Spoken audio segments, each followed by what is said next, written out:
बहुत sensitive topic miscarriage या गर्भपात के बारे में बात कर रहे हैं।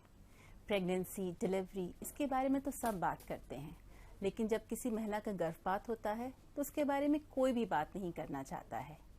अगर किसी इंसान को फ्रैक्चर होता है तो उससे मिलने कितने लोग आते हैं, लेकिन जब किसी महिला का गर्भपात होता है तो कोई भी उसके बारे में बात नहीं करता। उस महिला को लगता है कि पूरे संसार में वही एक ऐसी औरत है जिसके साथ ये हादसा हुआ है, and she continues to suffer in silence. इसीलिए बहुत जरूरी है कि इसके बारे में हम चर्चा करें, खुल के बात करें। मिसकैरेज आखिर क्या होता है? गर्भपात हम किसे कहेंगे? देखिए, जब भी किसी स्त्री का पहले 3 महीने में प्रेगनेंसी नष्ट हो जाती है या गर्भ गिर जाता है, उसको हम मिसकैरेज कहते हैं। मिसकैरेज 2 प्रकार के हो सकते हैं, अर्ली और लेट।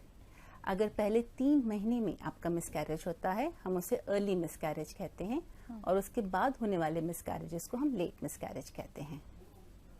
क्या रहता है? What are the causes behind it? So unfortunately हम अधिकतर केसेस में ये नहीं बता पाते हैं कि मिसकैरेज क्यों हुआ, उसका क्या कारण था। मिसकैरेज का कॉमनेस्ट कॉज माना गया है क्रोमोसोमल। अब क्रोमोसोम्स क्या होते हैं? क्रोमोसोम्स बच्चे में वो जेनेटिक मटेरियल होते हैं जो उसको अपने माँ बाप से मिलते हैं। हम सब में 46 क्रोमोसोम्स होते हैं। अगर ये क्रोमोसोम्स का नंबर बढ़ जाता है या कम हो जाता है तो फिर बच्चे का विकास ठीक से नहीं होता है और मिसकैरेज का रिस्क बढ़ जाता है। यहाँ पे ये बात मैं जरूर बोलना चाहूंगी कि हमारे हाथ में नहीं है कि बच्चे में कितने क्रोमोसोम्स आए। मैं ऐसे बहुत से पेशेंट्स देखती हूँ जो मुझसे बोलते हैं कि हमने प्रेगनेंसी में भारी सामान उठा लिया, हमने बस में ट्रैवल कर लिया, हमने ऑफिस जाना नहीं छोड़ा और इस गलती से मेरा मिसकैरेज हो गया। इस आत्मग्लानि से, इस गिल्ट से वो कई साल बिता देते हैं। तो ये बात समझनी चाहिए, आप कुछ भी कोई भी ऐसा काम नहीं कर सकते हैं या आप कोई भी ऐसा कोई भी काम है ही नहीं जिससे कि बच्चे में क्रोमोसोम्स का नंबर कम या ज्यादा हो जाए। इसीलिए अगर किसी भी महिला का गर्भपात होता है तो उसमें उस गर्भवती महिला का कोई दोष नहीं है, कोई गलती नहीं है। तो बताया, लेकिन ये बताएं कि आखिर ये कितना कॉमन होता है? सैडली मिसकैरेज बहुत कॉमन होता है। बहुत बार तो इससे पहले कि महिला को पता चले कि वो प्रेग्नेंट है, मिसकैरेज हो जाता है। जी। हमें क्यों नहीं लगता ये कॉमन है? क्योंकि इसके बारे में कोई बात ही नहीं करता। इसलिए मुझे नहीं पता कि मेरी दोस्त का, मेरी पड़ोस में जो रहती हैं, उनका कभी मिसकैरेज हुआ है कि नहीं हुआ है। हाँ, मगर उनका जब फ्रैक्चर हो जाता है तो पूरे मोहल्ले को पता चल जाता है। जी।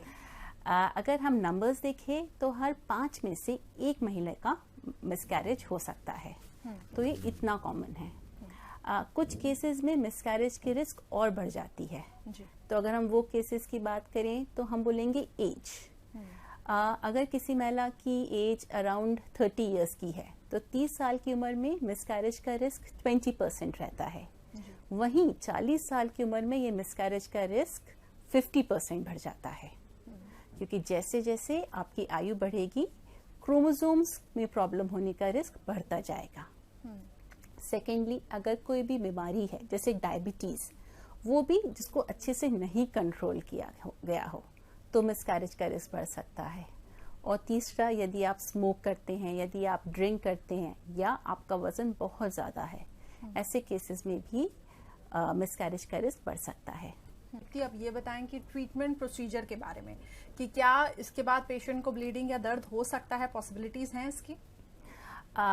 तो देखिए, अगर हमने डायग्नोज कर लिया, हमें ये कंफर्म हो गया कि अनफॉर्चुनेटली उनका मिसकैरेज हो गया है, उसके बाद पहले सोनोग्राफी होगी। सोनोग्राफी में हम देखेंगे क्या गर्भाशय के अंदर कोई प्रेगनेंसी टिश्यू बचा है कि नहीं। अगर गर्भाशय में कोई प्रेगनेंसी टिश्यू नहीं है तो कोई ट्रीटमेंट की जरूरत नहीं है। मान लीजिए अगर गर्भाशय में प्रेगनेंसी टिश्यू बच जाता है तो फिर हमें ट्रीटमेंट कराने की जरूरत है। इसके लिए हमारे पास 3 विकल्प हैं। पहला, कि हम कुछ भी ना करें, हम सिर्फ वेट करें, इंतजार करें कि नेचुरली, प्राकृतिक रूप से वो प्रेगनेंसी टिश्यू अपने आप निकल आएगा। इस प्रोसेस का सक्सेस रेट करीब 50% होता है। तो मान लीजिए अगर हम किसी के लिए वेट करते हैं तो हम 2 हफ्ते बाद फिर से सोनोग्राफी कराएंगे देखने के लिए कि वो टिश्यू निकला है कि नहीं। जी। दूसरा विकल्प है, हम मिसोप्रोस्टोल नाम की दवाई ले सकते हैं जिसको हम मेडिकल ट्रीटमेंट कहते हैं। ये दवाई लेने से बच्चेदानी का मुंह खुल जाता है और प्रेगनेंसी टिश्यू अपने आप निकल आता है।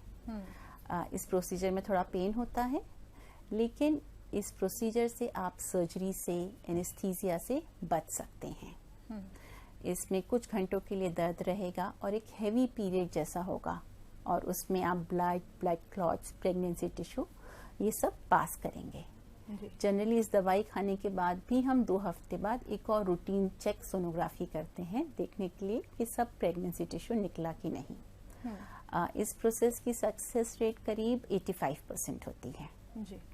तो मानिए 2 हफ्ते बाद हमने देखा कि अभी भी कुछ प्रेगनेंसी टिश्यू बच गया है, तो फिर हम पेशेंट को जो तीसरा विकल्प है, हमारा तीसरा ऑप्शन है सर्जरी, उसकी एडवाइस देंगे।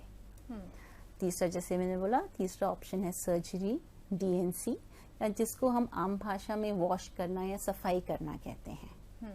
ये लोकल एनेस्थीसिया या जनरल एनेस्थीसिया में किया जाता है। इसमें पेशेंट को बेहोश करके डॉक्टर नीचे से सब प्रेगनेंसी प्रोडक्ट्स निकाल लेते हैं। इसकी सक्सेस रेट करीब 95% है, लेकिन आजकल लोग जनरली मेडिकल मैनेजमेंट ज़्यादा प्रेफर कर रहे हैं, और हमारी यंग पॉपुलेशन के लिए मेडिकल मैनेजमेंट ज़्यादा अच्छा रहता है। अगर वो फेल हो जाए तो फिर हम सर्जिकल मैनेजमेंट करते हैं। करना हो, क्या ये पॉसिबल है आफ्टर मिसकैरेज? ज़रूर पॉसिबल है। हम नॉर्मली ये एडवाइस देते हैं कि एक आपको नेक्स्ट नॉर्मल पीरियड के लिए वेट करना चाहिए मिसकैरेज के बाद, और उसके बाद आप ट्राई कर सकते हैं।